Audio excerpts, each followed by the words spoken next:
Finances as a freelancer. It could be scary. It could be, something that most people might not want to talk about, but that is exactly what we're talking about today. If you're going to be a fully functioning and successful freelancer, it's imperative to have your finances in order. I've been living in New York for a total of 6 years now, and when I first moved here, I was working a full time job, and it was very important to me to understand credit and all these things because where I came from, we don't necessarily have that kind of system. It's more of a do you have the money or not? Here's the thing though, there is a culture that is perpetuated on the internet to quit your job, start a business, live your best life. But what many fail to realize is that that same job is what you can use to fuel your dreams while you work behind the scenes. I asked for the advice of so many people doing it before me, and I got so many different answers. I kind of wanted to pick apart what worked for me and anchor myself into being a smart freelancer. You know, when you get a nice, cute day rate and you feel rich, but then there might be days, maybe weeks that might go by where you're just not that busy. And hey, I like to eat nice things. I like to go to nice places. So what are we going to do about this, Willis? So before we get into the nitty gritty of things, I must say that these tips have worked for me then and has continuously worked for me in my years of being a freelance artist. I want to share these things with you because I know the struggle. I know how it feels. And this is my first tip. So, if you have a full time job and there is a 401k available, make use of it. I was at Mac at the time and it was franchise owned, so it was a bit different, but I had the opportunity to have a 401k. And some of you might not know what that is, but basically, it is a retirement savings plan sponsored by your employer. So essentially, you kind of have a lump sum of money saved for you, tax free. Now, for me, one of the major resources that I learned from was a book called The Money Book for the Young, Broke, and Fabulous by Susie Orman. I did my research and I found out that my company would match the same amount that I was saving. So there's a thing called matching. I'm not going to give you a whole finance lesson. I'm not an expert at by any means, but I've done my research. So your company can match exactly what you're giving in the account. So let's say they're giving you 5%, but they'll match up to 7%. But I didn't even know that my 401k existed before I read this book. So I literally had money in the bank and I did not know my company was matching. So every few months I would go in and add a percent, see how I would do with my, if I can still be okay, then go add like another 2% and just try and save as much as I could because this was tax-free saving. So that was really awesome. So if you have the opportunity to have a 401k, some of us might just be doing side jobs, some of us might have full-time jobs still. You have a 401k, definitely make use of it while you're there. The next one is get a credit card and use it wisely. Now, coming into New York or anywhere in the US you might be, credit is kind of everything. There is a Facebook group called Dream Catchers, and it's run by an amazing woman. Her name is Tiffany, the Budgetnista. And I would suggest that you can go over there if you need like money management tips and stuff, because that's where I've learned a lot.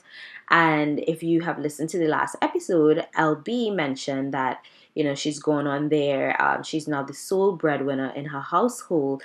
And it's not just about learning how to manage yourself. Sometimes you have to manage your money for other people, whether it be children, whether it be parents, whatever it is. So you have to learn to manage your money. And on another note, it's kind of unfortunate that these three numbers kind of run your life. If you want to get a car, if you want to get an apartment, if you want to breathe, they want to know your credit score. It's kind of crazy because it's not always the same for everyone. Some people have student loans, all types of different situations. And that's where the Budgetnista Dream Catchers group came in so handy for me to just learn about all these different things. And I also like Dave Ramsey as a resource. So if you're looking for specific advice, or you have like school loans and you need to like figure that out, I would say to check out those two resources. And it definitely took me years to build my credit score to where I wanted to be. I had a very small credit card when I first started and paid down the minimum and just grew from there. It's definitely something that isn't always easy, but it's doable. Now the next one is I like to use robo advisors in addition to apps. Now, robo advisors are pretty much like online banks like Wealthfront and Betterment. I use Betterment, and I actually had a conversation with now, I went with Betterment because somebody that works in finance recommended it to me. I spoke with somebody else, and he personally does not like robo advisors or apps or anything like that. I haven't had any issues with any of them. I actually am kind of obsessed because as a freelancer, you always want to make sure that you have money somewhere. Like you have a little stash in the back, and you're like, all right, if ish goes down, we good. So I appreciate these apps and these websites because, obviously you want to make sure that these sites are secure and safe. I don't use all of them, but I do use a few of them, and I'm going to tell you about it. So I have an app called Capital, and Capital is with a Q. Now, Capital, I really appreciate Capital actually because I had finally started saving my 30% off of all of my jobs, and I was just feeling so proud of myself. And then I did my taxes. And luckily, when I looked into that account, I had almost exactly what I needed to pay my taxes off. Had I not did that, I would have had to take in money out from other places that it needed to be in. Now, the thing is with Capital, and the reason why I love it, is that you can literally have rules on any account. So if you say, you know what, I've been spending too much money on Starbucks, you can create a rule where you have a guilty pleasure that Starbucks is, anytime I spend money on Starbucks, I save $10 in this account. Or for me, it's like Dorados tacos. Like if I keep going to Dorados tacos for those amazing shrimp tacos, I save, $15 in this account. So the possibilities are kind of endless on Capital, which I actually really, really like. Another one I've been using for specifically just for emergencies is Digit.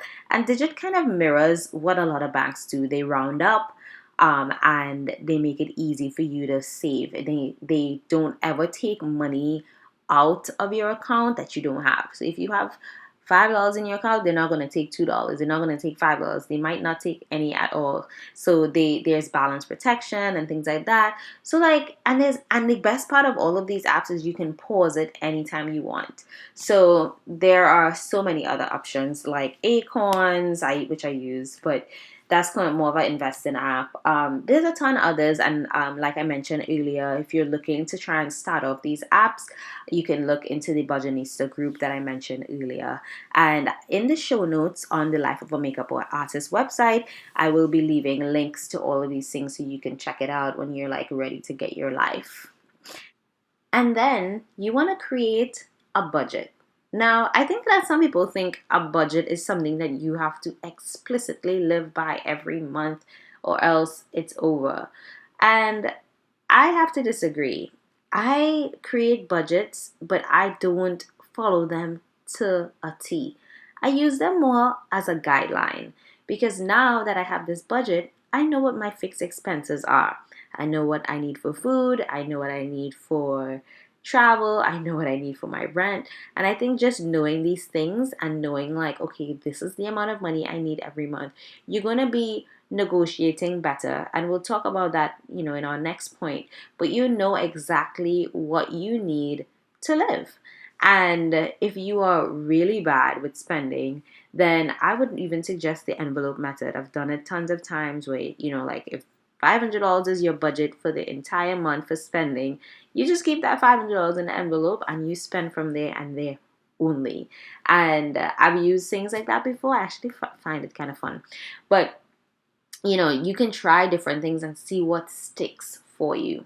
And finally, charge what you're worth.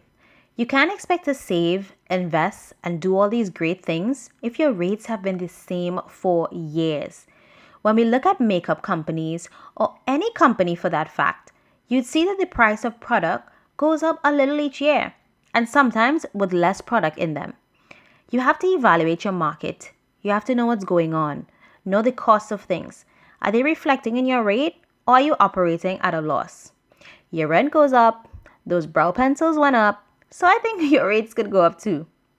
Also, check in with your peers and see what they're charging. Make sure you're not undercutting the people around you and selling yourself short.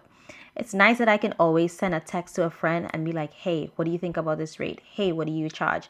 It's nice to have that open conversation, and it's very important to have that open conversation with your peers to make sure that we're all playing on the same level. And I know, sometimes it's hard and you just want to do whatever comes with a paycheck. Granted, we all make those decisions sometimes, but if you're constantly leaving money on the table, then this is probably not something you should be doing as a career. And a great way to keep track of it all is an app that I use called Invoice to Go. Invoice to Go is an invoicing app that makes it super easy to keep track of all your clients and all your payments. You can customize it. I put my logo there. I can choose the pay period. I can add pictures. I can even put payment options in the app itself. Before, I used to use PDFs and I used to just change the number manually. And trust me, sometimes I used to just get confused and like forget what number it is, make up numbers, just be like, just pick a number out of a hat. It was just a mess. It was a mess. So now that I use Invoice to Go, I feel, better because now I can just log on to one place. I can see all the money that I'm bringing in. I can compare quarters. I can see last year to this year. I can pull reports for my taxes. It's pretty good. I know there's a lot of apps available. A lot of my freelance friends recommend other apps, but I have been using Invoice to Go for maybe about over 2 years now, and I've been really, really loving it. So you can check that out as well. And don't forget, you can get free money by using my invite to any of the apps mentioned in this episode. Yes, I said free. You'll find that in the show notes on thelifeofamakeupartist.com. I really hope that these tips has helped you. Maybe you already know all the things and this was just a nice reminder. But what I really want to drive home is that us as freelancers, we're the captains of our own ship. And it's up to us if we sink or sail. If this episode has helped you, share it with a friend. And we'll be back next week.